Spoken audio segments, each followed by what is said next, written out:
He did not plan to touch her. He only knew that the car was filling with smoke, that the doors would not open, and that she was not breathing the way a person should. The driver behind the wheel was a man who had spent his life staying invisible. He drove quietly. He went home early. He raised his son without asking for help. The woman in the back seat was known by everyone else. Her name moved markets. Her face appeared on buildings. When he leaned across the seat and pressed his mouth to hers, it was not romance. It was a decision made under pressure, with no witnesses and no room to reconsider. By the time the sirens arrived, something had already shifted. Not in her. In him. The next morning, he reported to work on time. The parking lot behind the car service was already half full. Engines idled. A few drivers stood near the fence drinking coffee from paper cups. No one looked at him longer than usual. That part felt normal. He parked in his assigned space, turned off the engine, and sat for a moment with his hands still on the wheel. The car smelled faintly of smoke. He opened the door and stepped out. The cold air did not clear it. He checked the back seat the way he always did, even when no one had ridden there the night before. Nothing was out of place. No blood, no broken glass, just the crease in the leather where someone had leaned too hard. Inside the office, the television above the counter was on. The volume was low. A reporter stood in front of a damaged intersection, gesturing toward a blurred image of a black vehicle wrapped in caution tape. The caption ran across the bottom of the screen, repeating the same name it had been repeating all night. He did not stop walking, but he heard it. He signed in. He picked up his route sheet. The dispatcher nodded without smiling and told him to wait. There was a pause before the word temporary was used. Temporary review. Temporary hold. Temporary reassignment. He nodded back. He did not ask questions. When he returned to his car, he wiped the dashboard with a cloth that was already clean. He checked the mirrors again. His reflection looked the same. Tired, maybe? Older than he felt. He straightened his jacket and sat behind the wheel. The morning passed slowly. A single airport pickup, a short ride across town. The passengers spoke on the phone the entire time and never looked up. At a red light, sirens passed in the opposite direction. He followed them with his eyes until they disappeared. At noon, his phone buzzed. A notification from the internal system confirmed the suspension in writing. Pending review. Do not accept new rides. Return vehicle by end of day. He read it once, then again. He locked the phone and placed it face down in the cup holder. He drove the car back to the lot earlier than usual. The dispatcher met him at the gate and took the keys. There was a brief moment where their hands touched. It meant nothing. The dispatcher said he would be contacted. He said thank you. On the walk home, he avoided the intersection where it had happened. He took a longer route that cut through a residential street with leafless trees and parked cars pressed close to the curb. A woman walked a dog that refused to move. A delivery truck blocked half the road. Life adjusted around small obstacles without complaint.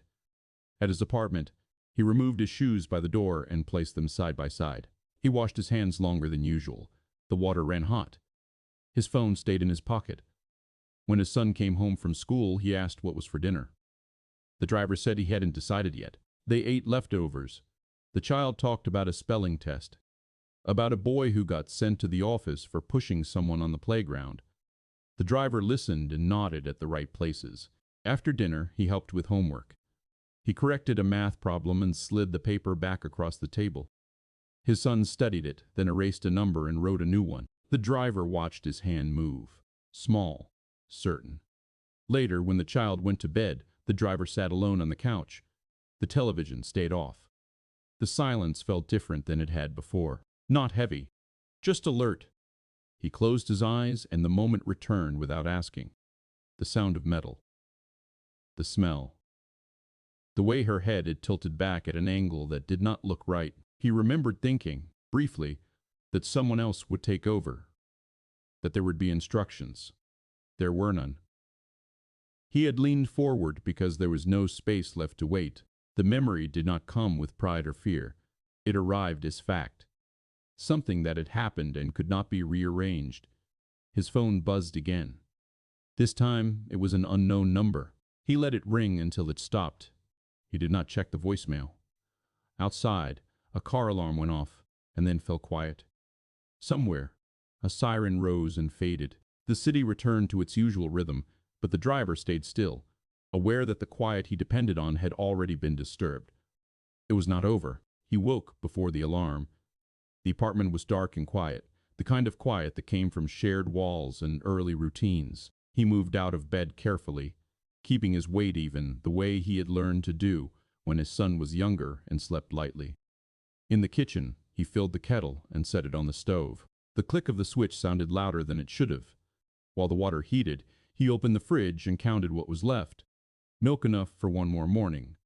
Eggs for two. He adjusted the plan without thinking about it. He always did. His son came in rubbing his eyes, hair flattened on one side. He sat at the table and rested his chin in his hands while the driver poured cereal. The kettle whistled. The driver turned it off quickly and poured the water into a mug. Steam rose and vanished. They ate without talking at first. The radio stayed off. When the child spoke, it was about school, about a project due next week, about a substitute teacher who did not know anyone's name. The driver listened and nodded. He asked a question at the right moment. He kept his voice even. After breakfast, he checked the time and frowned. He was not late, but the habit remained. He rinsed the bowls and set them in the rack. He packed his son's bag and checked for the permission slip he had already checked twice the night before.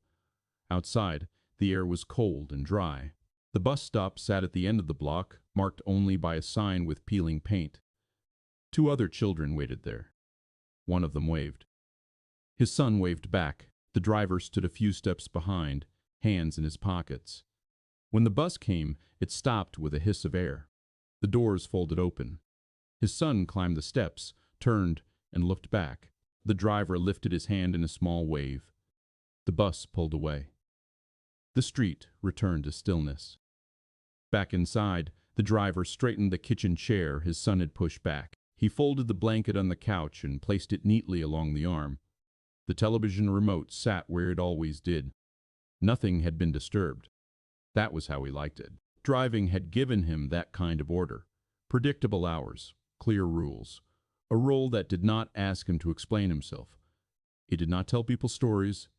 It did not offer opinions unless asked. He learned quickly that staying useful required staying quiet. He had raised his son the same way. Consistent meals, consistent bedtimes.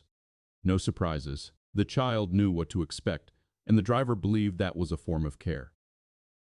Late in the morning, his phone rang. This time it was a number he recognized. The car service office. He answered on the third ring. The voice on the other end was polite and distant. The review was ongoing. There would be no driving shifts this week. Possibly longer. They thanked him for his patience. He said he understood. After the call, he sat at the kitchen table and opened a notebook where he tracked expenses. He wrote the date. He adjusted the numbers. He circled a figure and underlined it once. His pen pressed harder than usual. In the afternoon, he walked to the grocery store instead of driving. He bought only what he needed. He chose the store brand.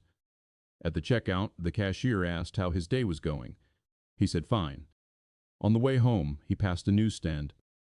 The same name stared back at him from the front page. The headline spoke of survival, of a narrow escape. It did not mention how. He kept walking. That evening, when his son came home, the driver asked about his day. The child answered, then paused. "Why aren't you working?" he asked. The driver considered the question. He did not lie. He did not explain. "I'm waiting," he said. The child accepted this and went to wash his hands. Later, after his son fell asleep, the driver stood at the window and looked down at the street. Headlights passed. People moved in and out of frame. He felt the edge of something approaching. Not loud, not fast, but steady. For the first time in a long while, the life he had built to avoid attention no longer felt secure. The call came the next morning. The number was blocked. He let it ring once before answering. The voice on the other end introduced itself without using a name. The words were measured, practiced. There was a request, framed as a courtesy, for him to come in and clarify a few details. Transportation would be arranged if needed. He said he could make his own way. The office was downtown, in a building he had driven past many times without noticing. Inside, the lobby was quiet and bright. The floor reflected the ceiling lights. A woman at the front desk asked for his name and nodded, as if she had been expecting him for some time. He was led into a small conference room with glass walls. The table was clear except for a single folder placed carefully at its center. 2 chairs sat opposite each other. He chose the one closest to the door. The man who joined him wore a plain suit, no tie. His hands rested flat on the table as he spoke. He thanked the driver for coming. He acknowledged the stress of the situation. He said the family appreciated cooperation. The heiress's name was mentioned once, quietly, as if volume itself carried risk. He listened. He did not interrupt. The man explained that the incident was under review by several parties. Legal, medical, insurance. Accuracy was important. Consistency was important. The folder was slid toward him. Inside was a typed account of the accident. Times, locations, observations. The driver read slowly. The language was clean and distant. It described the extraction, the smoke, the arrival of emergency services. It did not describe urgency. It did not describe breath. At the end, there was a line waiting for his signature. "This is just for our records," the man said, "to avoid confusion later." The driver looked up. Through the glass, he could see people moving down the hallway carrying folders, speaking softly. The building seemed designed to absorb sound. He asked a single question: "What happens if I don't sign?" The man did not hesitate. "Then we continue to investigate," he said, more formally. The driver nodded. He placed the folder back on the table, unsigned. He said he needed time. The man accepted this without visible reaction. He stood, thanked him again, and left the room. The driver remained seated for a moment. The chair felt heavier than it had before. When he stood, he felt the shift in his balance, the subtle awareness that came from standing too quickly. Outside, the city moved as usual. Traffic lights changed. Pedestrians crossed without looking up. He waited for the bus instead of calling a car. On the ride home, he sat near the back and watched the windows. Buildings passed. Reflections overlapped. For the first time, he understood that he had crossed into a space where his smallness was not protection. Power did not raise its voice. It organized. That evening, his son asked if he was still waiting. "Yes," the driver said. The word felt thinner now.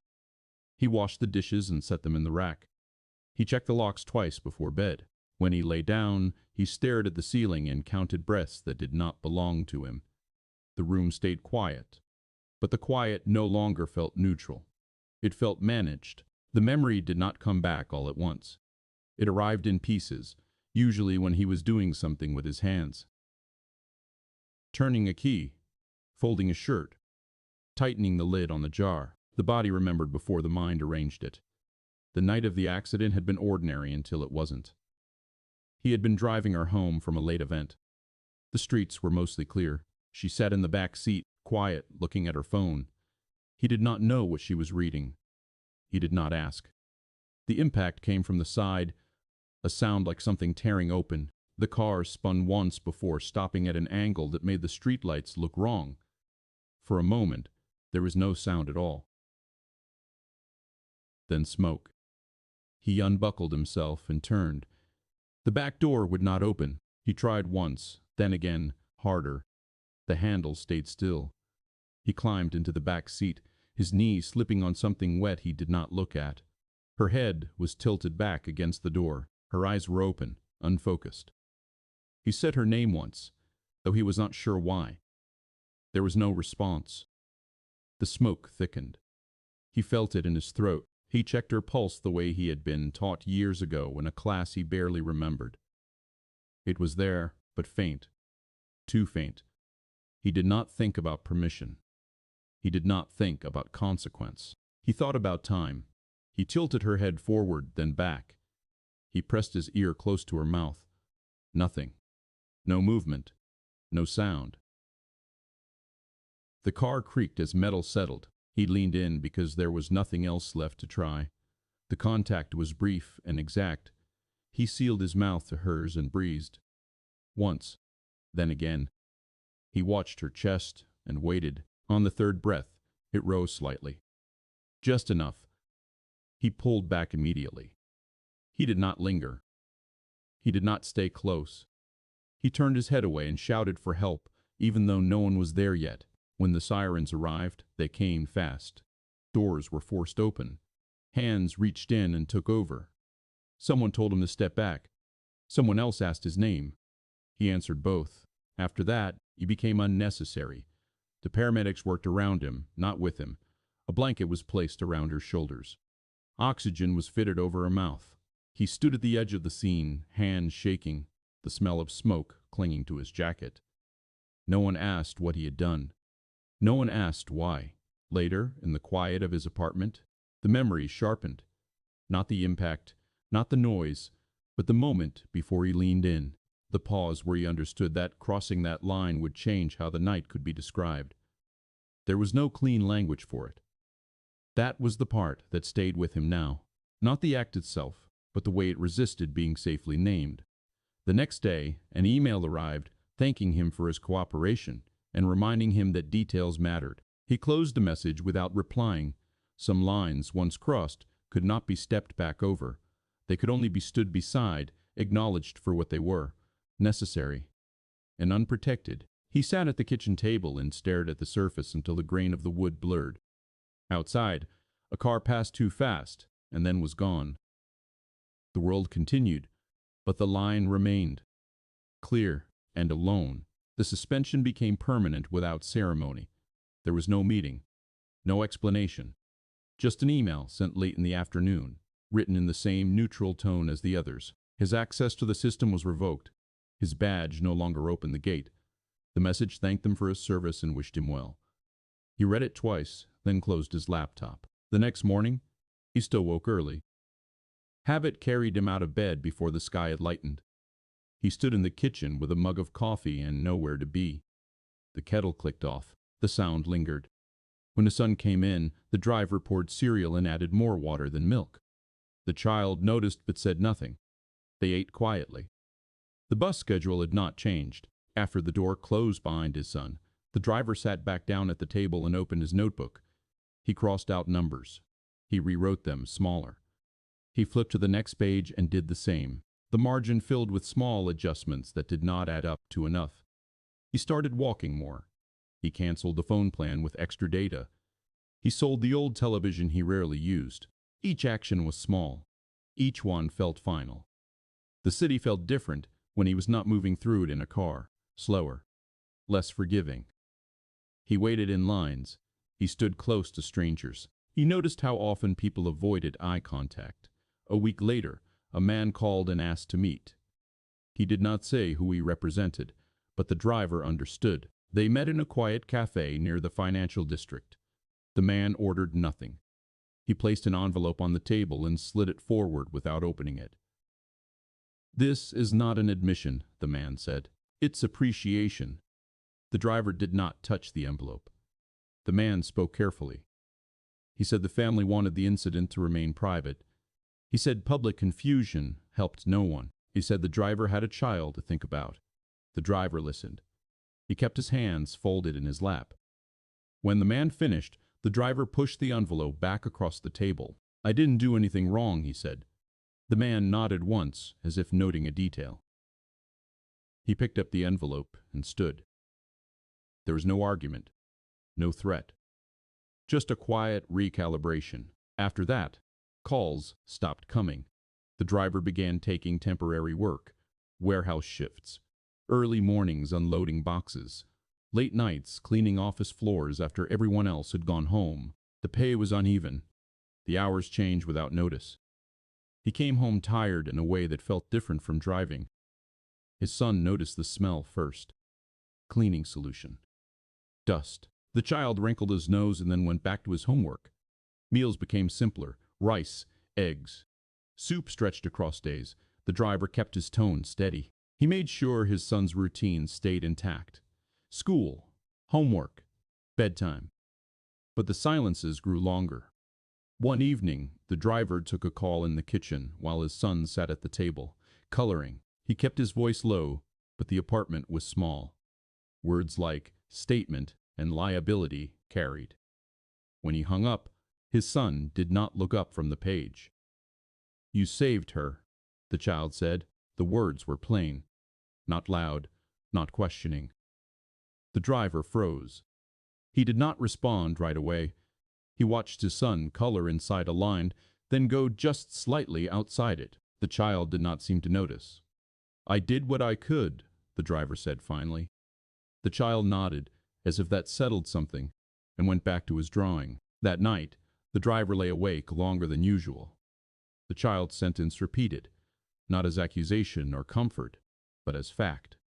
A fact that did not change based on who accepted it. In the following days, he noticed how the story was being told without him. Articles mentioned the quick response of emergency services, the strength of the vehicle's design, the resilience of the heiress. His presence was reduced to the driver, unnamed and undefined. Each omission felt deliberate. He understood then that silence was not just absence. It was shape. It directed attention away from him and toward something easier to manage. One afternoon, he stood outside the school waiting for his son. Parents gathered in loose groups. Conversations overlapped. He stayed back, hands in his pockets. When his son emerged, he ran the last few steps and stopped short.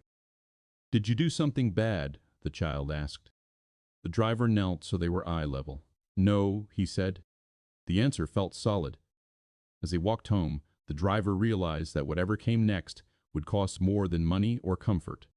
Silence had already taken its share. Something else would be asked of him, and it would not wait long. The first time he spoke to a lawyer, it was not his idea. A woman from a legal aid office left a message on his phone, her voice calm and unhurried. She said she had read about the incident and noticed the gap. She said gaps had a way of closing on their own, and not always in fair ways. If he wanted to talk, she would listen. He waited a full day before calling back. They met in a small office above a bakery. The smell of bread drifted up through the floor. The lawyer did not ask him to start at the beginning. She asked him what he was worried about most. "My son," he said. She nodded and waited. He described the accident without embellishment. He described what he saw, what he did, and what happened afterward. He kept his voice even. When he finished, the lawyer sat back and folded her hands. "You understand," she said, "that what you did will be described in ways that protect the people with the most to lose." He said he understood. "What matters," she continued, "is whether you're willing to let that description stand." He did not answer right away. In the days that followed, he paid closer attention. He read articles more carefully. He noticed which details appeared again and again and which never appeared at all. He saw how language softened urgency and replaced action with systems. He saw how his absence made the story smoother. At home, he caught himself hesitating before correcting his son's homework, before answering questions, before speaking at all. One evening, he declined another call offering assistance. His hands shook slightly as he pressed the button. The shaking stopped after a moment. He felt steadier than he expected. The truth, he realized, was not loud. It did not demand attention. But it had a shape, and that shape was being filled in without him. If he stayed quiet, his son would grow up learning that doing the necessary thing meant disappearing afterward. That responsibility ended where comfort began. That was not something he could afford to teach. He called the lawyer back the next morning. "I'll give a statement," he said. The line went quiet for a beat. "On the record?" she asked. "Yes." He hung up and sat at the kitchen table. The chair creaked under his weight. The room felt the same, but his posture did not. He was not calmer. He was clearer. Outside, a delivery truck backed into the alley and beeped until someone waved it through. Life adjusted again, the way it always did. This time, he did not move out of the way. The statement was taken in a plain room with a single recorder on the table. No cameras. No audience. Just a legal pad, a pen, and a woman who asked him to slow down when he spoke too quickly. He corrected himself when his words drifted. He did not add anything that could not be defended. He did not remove anything that felt uncomfortable. When it was done, he signed his name and watched the paper disappear into a folder. The change did not come all at once. It arrived in small refusals. A warehouse supervisor stopped returning his messages. A temporary agency said there were no shifts available this week. Then the next. A friend from the car service crossed the street instead of stopping to talk. None of it was explained. It did not need to be. The lawyer warned him gently. There would be no public praise, no correction of the record in the way people imagined it.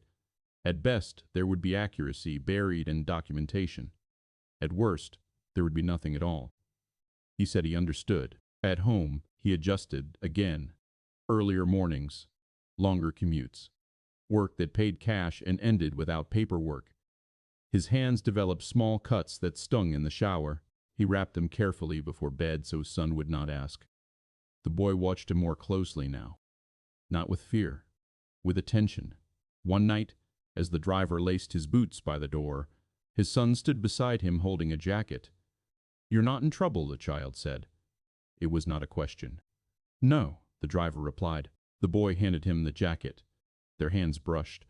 The contact was brief and unremarkable, but the driver felt it settle somewhere steady. The heiress never reached out. Instead, there was distance. A statement released by her family's office acknowledged the driver's actions in a single sentence near the end. No name, no detail. The driver read it once on a borrowed phone and handed it back. It was enough. The cost of speaking was not what he had feared. There were no threats, no confrontations, just narrowing options, fewer places to stand comfortably. But something else widened. He slept more soundly. He corrected his son's homework without hesitation. When asked how his day was, he answered honestly, even when the answer was short. On the walk home from school one afternoon, his son skipped ahead, then slowed to match his pace. "You did the right thing," the boy said. The driver did not respond. He did not need to. The streetlight ahead flickered and steadied. Cars passed. The city adjusted again. So did he. The new job did not come with a uniform. He worked mornings at a small delivery depot on the edge of the city, loading vans that belonged to other people. The work was steady enough. The pay was not. Some weeks he stayed late. Some weeks he was sent home early. No one explained why. It was not the kind of place that explained things. He learned the rhythm quickly. Boxes in rows, names written in marker, weight judged by habit. His body adjusted in ways it had not needed to before. His shoulders ached. His hands stayed rough no matter how often he washed them. In the afternoons, he walked to the school instead of driving. He arrived early and stood where the shadow of the building cut across the sidewalk. Other parents gathered closer to the entrance. They talked in low clusters. He stayed apart, not out of discomfort, but because there was no longer a role waiting for him there. When his son came out, he looked for him immediately. The child no longer ran. He walked with purpose, backpack heavy on one shoulder. When he reached his father, he fell into step without being asked. They walked home together. Sometimes they talked, sometimes they didn't. The silence was easier now. It did not press in. It moved alongside them. At home, the routines had shifted but not broken. Dinner was still on the table at the same time. Homework still happened before the television went on. Bedtime stayed firm. The driver read aloud at night when his son asked, his voice even, his pace unhurried. The news cycle moved on. Another story replaced the old one. The heiress appeared briefly at a public event weeks later, walking carefully, smiling for cameras. There was a line in a longer article that mentioned the driver again, this time with a name attached. No photo, no quote. Just a sentence, tucked between paragraphs about recovery and gratitude. The driver did not save the article. He did not need to. What mattered had already settled into place. One evening, he stood at the sink, washing dishes while his son sat at the table assembling a model airplane from mismatched parts. A wing refused to fit. The child frowned and tried again. "Hold it like this," the driver said without turning around. The child adjusted his grip. The piece slid into place. They did not comment on it.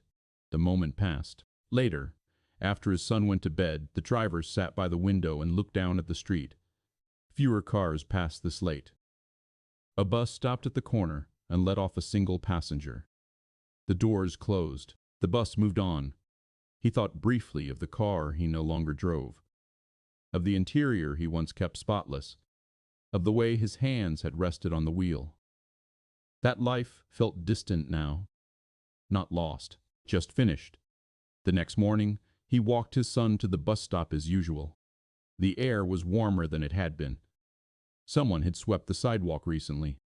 The sign still leaned slightly to the left. The bus arrived on time. His son climbed the steps, turned and hesitated. The driver waited. He did not wave. The child studied him for a second, then smiled small, quick, and took his seat. The bus pulled away. The driver remained where he was until it disappeared around the corner. When he turned back toward home, his pace was unhurried. His shoulders were set differently, not lighter, just aligned. Behind him, the street returned to its usual quiet. But it was not the same quiet as before. This one had been earned.